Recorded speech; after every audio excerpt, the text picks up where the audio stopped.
కాంగ్రెస్ మరి కాసేపట్లో 13 లోక్సభ నియోజకవర్గాలకు అభ్యర్థులను ప్రకటించనుంది. ఇందులో ఎస్సీ రిజర్వ్డ్ నియోజకవర్గాలైన పెద్దపల్లి, నాగర్ కర్నూల్, వరంగల్లకు క్యాండిడేట్ల ఎంపిక ఆసక్తికరంగా మారింది. మరోవైపు ఎస్టీ రిజర్వ్ స్థానం ఆదిలాబాద్ కు కూడా క్యాండిడేట్ ను ప్రకటించాల్సి ఉంది.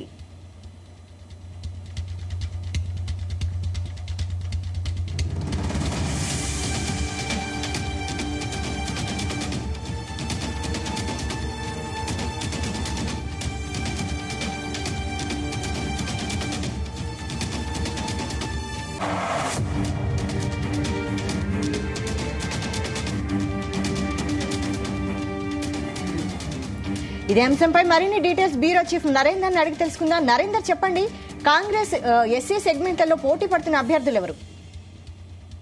Right Vaishali, Congress party list ఎప్పుడు రిలీజ్ అవుతుందని ఒక ఉత్కంఠగా అయితే ఎదురు చూస్తున్నారు అందరు కూడా.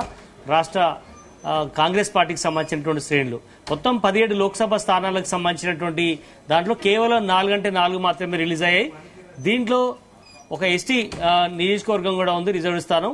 బలరాం నాయక్ అదొకటి ఉంది. మిగతా సంబంధించినటువంటి ఆదిలాబాద్ కావచ్చు, వరంగల్ ఎస్సీ రిజర్వ్డ్ కానీ, నాగర్ కర్నూలు ఎస్సీ రిజర్వ్డ్ కానీ, అలాగే పెద్దపల్లి ఎస్సీ రిజర్వ్డ్తో పాటు మిగతా జనరల్ కేటగిరీకి సంబంధించినటువంటి సీట్లు కూడా మొత్తం ఇంకా 4 పోను మిగతా 13 రావాల్సిన అవసరం ఉంది. అయితే దీని మీద ఇంకా తర్జన భర్జన నడుస్తుంది. చాలా నియోజకవర్గాల్లో 2-3 పేర్లు వినిపిస్తున్నాయి. దీని మీద ఎవరి ఫైనల్ అవుతారనేటువంటి ఉత్కంఠ అయితే ఉంది. ప్రస్తుతం అయితే సిడబ్ల్యూసీ సమావేశం జరుగుతుంది. నిన్న రాహుల్ గాంధీ, సోనియా గాంధీతో కూడా రేవంత్ రెడ్డి ముఖ్యమంత్రి సమావేశం అయ్యారు. మేబీ ఇవాళ రాత్రి కావచ్చు, రేపు మార్నింగ్ ఫైనల్ జాబితా వస్తుందనేటువంటి ఒక సమాచారం అయితే ఉంది. అయితే ఇప్పుడు మనం ప్రత్యేకించి ఎస్సీ రిజర్వ్డ్ స్థానాల గురించి మనం మాట్లాడుకోవాల్సిన సందర్భం ఉంది. ప్రస్తుతం రాష్ట్రంలో మొత్తం 17 లోక్సభ స్థానాలుంటే 3 ఎస్సీ రిజర్వ్డ్ స్థానాలున్నాయి. వరంగల్, నాగర్ కర్నూలు, పెద్దపల్లి.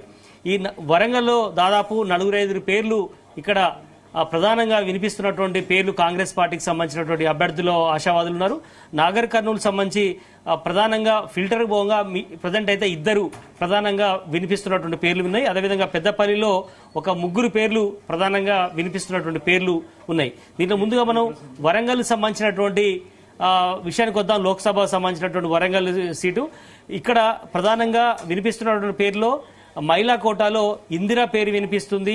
అదేవిధంగా మిగతా వాళ్ళ విషయాలకు వస్తే జెంట్స్ కోటాలో దుమ్మాటి సాంబయ్య, అదేవిధంగా అద్దంకి దయాకర్, పస్నూరి దయాకర్, అదేవిధంగా రాజయ్య. ఈ మధ్య కాలంలోనే ఆయన నిన్నటి వరకు బీఆర్ఎస్ లో ఉండి డిప్యూటీ సీఎం గా పనిచేసి ఆయన బీఆర్ఎస్ కు రాజీనామా చేసినటువంటి ఈ మధ్య కాంగ్రెస్ లో ఉన్న ముఖ్య నేతలతో టచ్ లో ఉన్నారన్న పరిస్థితి. అయితే వరంగల్ సంబంధించినటువంటి వాళ్ళ అభ్యర్థుల విషయంలో ఈ 5గురిలో కూడా మరీ ముఖ్యంగా 3 పేర్లు ప్రధానంగా వినిపిస్తున్నాయి. దొమ్మాటి సాంబయ్య, అదేవిధంగా అద్దంకి దయాకర్, పస్నూరు దయాకర్. పస్నూరు దయాకర్ గురించి మాట్లాడుకోవాలి. ఆయన నిన్నటి వరకు కూడా బీఆర్ఎస్ పార్టీలో సిట్టింగ్ ఎంపీగానే ఉన్నారు, ప్రస్తుతం ఉన్నారు. ఆయన రాజీనామా చేసి కాంగ్రెస్ పార్టీలో జాయిన్ అయినటువంటి సందర్భాన్ని మనం చూసాం. ఆయన మాదిగ సామాజిక వర్గానికి సంబంధించినటువంటి వ్యక్తి. సిట్టింగ్ ఎంపీ ఉన్నారు కాబట్టి ఆయనకు ఫస్ట్ ప్రయారిటీ ఇవ్వాలని కూడా కాంగ్రెస్ పార్టీ అనుకుంటోంది. అదేవిధంగా అద్దంకి దయాకర్, ఈయన మాల సామాజిక వర్గానికి వ్యక్తి, అదేవిధంగా జాతీయ మాల మహానాడు అధ్యక్షుడిగా ఉన్నారు. రీసెంట్ గా ఆయన ఎమ్మెల్సీ ఇస్తా అని చెప్పి కూడా కాంగ్రెస్ పార్టీ ఇవ్వలేదు. అదేవిధంగా మొన్న రాజ్యసభ సీటు కూడా ఆయనకు వస్తుందని కూడా ఆయన కూడా రాలేదు. బట్ ఈసారి లోక్సభ నుంచి ఖచ్చితంగా గన్ షాట్ గా వస్తుందని ఆయన గంపెడ ఆశతో పెట్టుకున్నారు. కాంగ్రెస్ పార్టీ కూడా చాలా సీరియస్ గానే రేవంత్ రెడ్డి అనుచరుడుగా ఆయన పేరు కూడా పరిశీలనలో ఉంది. అయితే దొమ్మాటి సాంబయ్య పేరు కూడా వినపడుతున్నప్పటికీ కూడా చూడాలి ఆయన పేరు ఎంతవరకు వర్కౌట్ అవుతుందని. కానీ పస్నూరు దయాకర్, అదేవిధంగా అద్దంకి దయాకర్ పేర్లోనే ప్రధానంగా 2 పేర్లనే వచ్చే అవకాశం ఉంది. ఒకటి మాల సామాజిక వర్గం, రెండోది మాదిగ సామాజిక.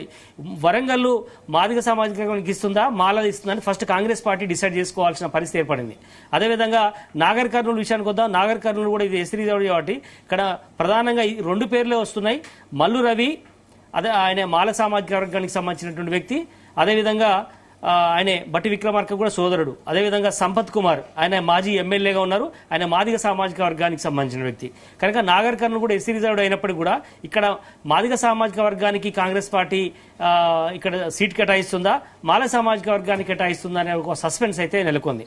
అదేవిధంగా పెద్దపల్లి కూడా ఇక్కడ ప్రధానంగా 3 పేర్లు పరిశీలనలో కాంగ్రెస్ పార్టీ స్క్రూటినీ చేసింది. ఆ జాబితాను రేవంత్ రెడ్డి ఢిల్లీకి తీసుకెళ్లారు. దీంట్లో గడ్డం వంశీ, ఈయన వివేక ఇద్దరు ఏదైతే బ్రదర్స్ ఉన్నారో గడ్డం వివేకానంద్, అదేవిధంగా వాళ్ళిద్దరు బ్రదర్స్కు సంబంధించినటువంటి ఇద్దరు కూడా సెలెక్ట్ అయ్యారు. మనం చూసాం, గెలిచారు. వాళ్ళకి సంబంధించిన తన్నేడు గడ్డం వంశీ పేరు వినపడుతుంది. ఆయన మాల సామాజిక వర్గానికి సంబంధించినటువంటి వ్యక్తి, ఇండస్ట్రియలిస్ట్ గా ఉన్నాడు. బట్ ఆయనకు ఒకవేళ ఇవ్వకపోతే సుగుణ కుమారి మహిళా కోటాలో మాదిగ సామాజిక వర్గానికి సంబంధించినటువంటి వ్యక్తి. బట్ ఆమె ఒకప్పుడు టీడీపీలో సీనియర్ లీడర్గా ఉంది. దాని తర్వాత ఆమె కాంగ్రెస్ పార్టీలో జాయిన్ అయినటువంటి సందర్భం. ఆమె 2 సార్లు ఎంపీగా కూడా గెలిచిన అనుభవం ఉంది. బట్ మహిళా కోటా కూడా ఆమె కలిసి వచ్చే అవకాశం ఉంది. కనుక మాదిగ సామాజిక వర్గం కూడా ఉంది కాబట్టి ఇక్కడ ఎవరికి ఇస్తారని అన్నిటికన్నా ముఖ్యంగా వెంకటేష్ నేత గురించి కూడా మాట్లాడుకోవాలి. వెంకటేష్ నేత కానీ ఆయన ఆల్రెడీ సిట్టింగ్ బీఆర్ఎస్ సంబంధించినటువంటి ఎంపీగా కొనసాగుతున్నారు. బట్ ఈ 3 పేర్లు ప్రధానంగా పరిశీలిస్తున్నారు.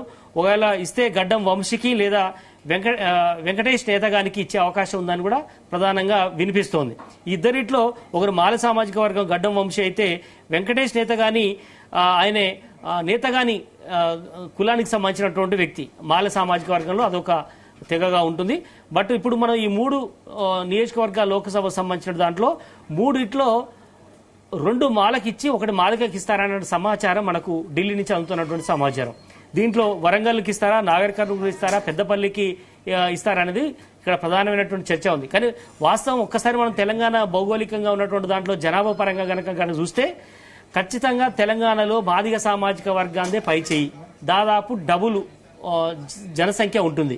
దాదాపు మనకు లాస్ట్ ఒక 7-8 ఏళ్ల క్రితం ఉన్నటువంటి లెక్కలే తీసుకుంటే దాదాపు 9-10 ఏళ్ల క్రితం లెక్కలు అనుకుంటే ఇవి దాదాపు 45 లక్షల మంది తెలంగాణ వ్యాప్తంగా మాదిగ సామాజిక వర్గాలకు సంబంధించినటువంటి జనాభా ఉంటే, దాదాపు 20 లక్షల వరకు అటు ఇటుగా మాల సామాజిక వర్గానికి సంబంధించినటువంటి జనాభా ఉంది, ఓటర్స్ కూడా ఉన్నారు. అయితే ఇట్లా రాష్ట్ర జనాభా మొత్తంలో 18% పైగా ఉన్నటువంటి ఎస్సీ సామాజిక వర్గానికి సంబంధించినటువంటి దానికి 3 సీట్లు అయితే కేటాయించినప్పటికీ ఎప్పుడు కూడా మాదిగలకు అన్యాయం జరుగుతుందనేటువంటి విమర్శ అయితే అన్ని పార్టీలు కూడా చేస్తుంటాయి. కాంగ్రెస్ పార్టీ కూడా ఈసారి 2 సీట్లు కేటాయిస్తుందా, 1 సీటు కేటాయిస్తుందా అనేది కూడా చూడాల్సిన అవసరం ఉంది. అది ఆ రెండిట్లో 2 మాదిగ కేటాయిస్తే వాళ్ళ వరంగల్కు మాదిగ కేటాయిస్తే 2 నాగర్ కర్నూలు పెద్దపల్లికి కూడా మాల కేటాయించే అవకాశం అయితే కనిపిస్తుంది.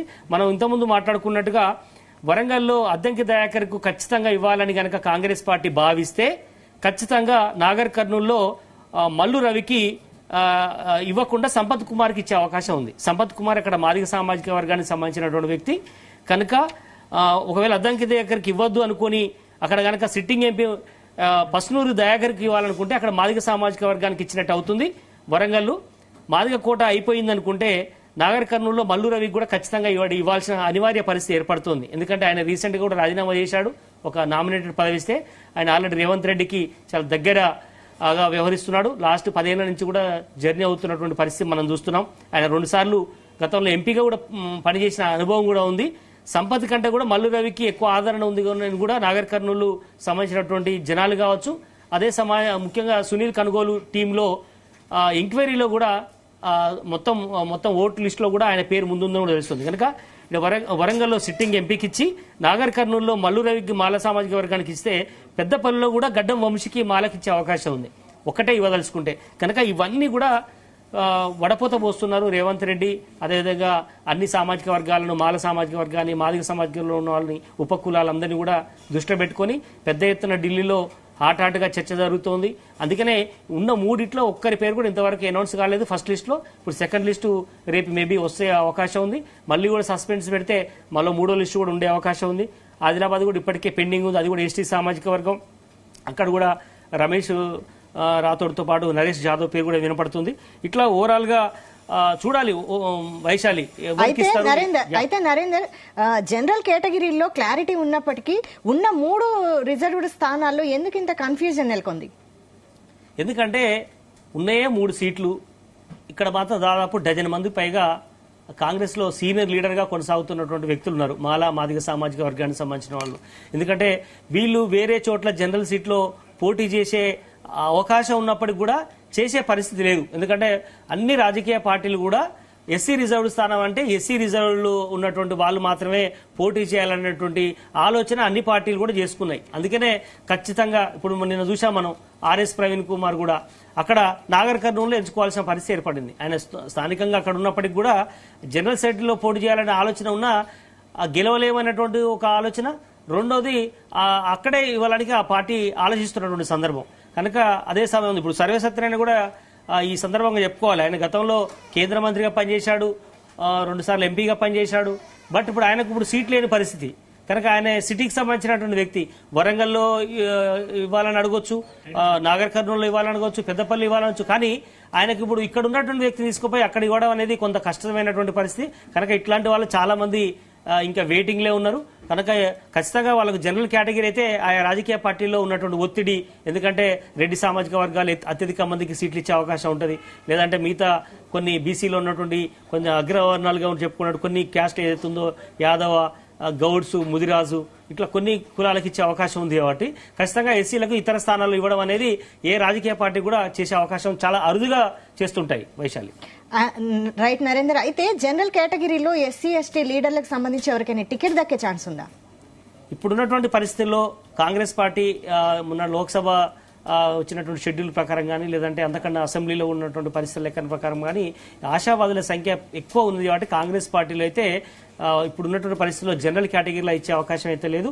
ఎందుకంటే ఈ ఎస్సీ రిజర్వ్ స్థానంలో కానీ ఎస్టీ రిజర్వ్లో బయటి వ్యక్తులు ఎవరు వచ్చి ఆ స్థానంలో పోటీ చేసే అర్హత లేదు. కాబట్టి వీళ్ళని కూడా వేరే స్థానాల్లో పోటీ చేయించడానికి అవతల సామాజిక వర్గాలు ఒప్పుకునే పరిస్థితి లేదు. వాళ్ళు పోటీ చేసినా కూడా అక్కడ అగ్రవర్ణాలకు ఇచ్చే అవకాశం ఉంటుంది. కాబట్టి ఖచ్చితంగా కూడా ఓడించడానికి అన్ని పార్టీలు కూడా సిద్ధమవుతాయి. కాబట్టి ఎవరు కూడా అలాంటి రిస్క్ తీసుకునే పరిస్థితి ఉండదు. బట్ ఇస్తే కాంగ్రెస్ పార్టీ ఒక్కోసారి ఏదన్నా చేసే అవకాశం ఉంది, కొంత రిస్క్ చేసుకుని ఇచ్చే అవకాశం అయితే ఉంది. చూడాలి ఎట్లాంటి పరిణామాలు ఉంటాయి. లోక్సభ జాబితా వస్తే కానీ మనకు మరిన్ని విషయాలు తెలిసే అవకాశం ఉంది. విషయాలు రైట్ నరేందర్, థ్యాంక్ యూ.